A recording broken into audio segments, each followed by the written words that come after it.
Happy holidays, everyone. Ryan from FilmFat here, and today we're going to explore the film Home Alone in a segment we call Another Angle. During this, we're going to get into the finances of the McCallisters and how they were able to afford this expensive Paris trip.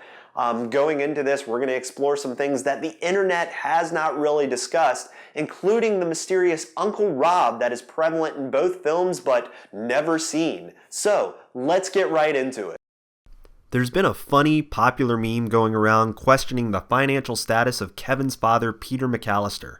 How was he able to afford such a large house in the Chicago suburbs? And how was he able to afford a family trip to Paris for 9 people? Well, as it turns out, there is a fallacy in this meme, as we should not be focusing on Kevin's father, but instead Kevin's Uncle Rob. While many believe it was Peter McCallister that funded this Christmas vacation, it was actually Peter's brother Rob.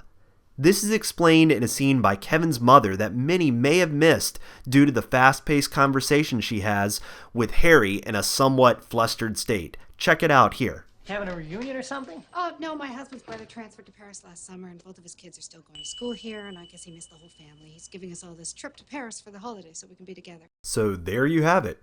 Everyone has been focusing on Kevin's father, but it is definitely his wealthy uncle who funded this vacation. According to a recent article from Esquire, the cost of just the airfare for this trip would come out to a whopping $35,000. This brings us back to the question, who is this mysterious Uncle Rob? How rich is he? And could he be the source of some of the McCallisters' good fortune? Let's start off exploring who Uncle Rob is. You may have to look quick, but Rob McCallister and his wife Georgette can be seen briefly in their Paris penthouse decorating the tree in this scene here. For a closer look, there's an actual deleted scene that includes Uncle Rob and his entire family greeting the rest of his family members rushing off the plane. Here we get a bit more context in relation to Rob's immediate family. We see that he has 3 children living with him in Paris, while his other daughter Heather is traveling with the rest of the McCallisters, as she is said to be going to school in Chicago, referenced by Kevin's mother's earlier conversation with Harry. So now that we have an idea of who Rob is, let's speculate as to how rich he really is.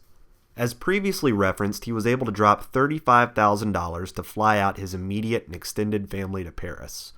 We can also see that he's supporting 3 children and may be supporting his oldest daughter while she is going to school. The company he works for must deal internationally since he was transferred to Paris. This would mean that that company is quite large as it has business in other parts of the world. We also see that he has quite a lavish home in the heart of Paris as a view of the Eiffel Tower can be seen through the window. This home is also large enough to hold not only himself and 3 children, but his extended family as well. Even if other members are sleeping on the floor, this is still quite a large and lavish home. Further information regarding Rob's wealth is revealed in Home Alone 2: Lost in New York. While exploring the city, Kevin looks to his father's address book to look up his Uncle Rob. Rob's house is located in the Upper West Side of Manhattan at 51 West 95th Street. While other outlets have pointed out the geographical inaccuracy, this area of New York City is one of the most expensive places to live in the United States. With the house being 3 stories and undergoing renovations, we can speculate further as to how much money Uncle Rob has. Finally, we have to question what type of wealth the McCallister family has. Could it be a family business that supports everyone's lavish lifestyle? Could Rob be so wealthy that he helps to fund his entire family? These questions we will leave up to you. Let's discuss in the comments below, and be sure to have a happy holiday from all of us at filmfad.com. Thanks everyone.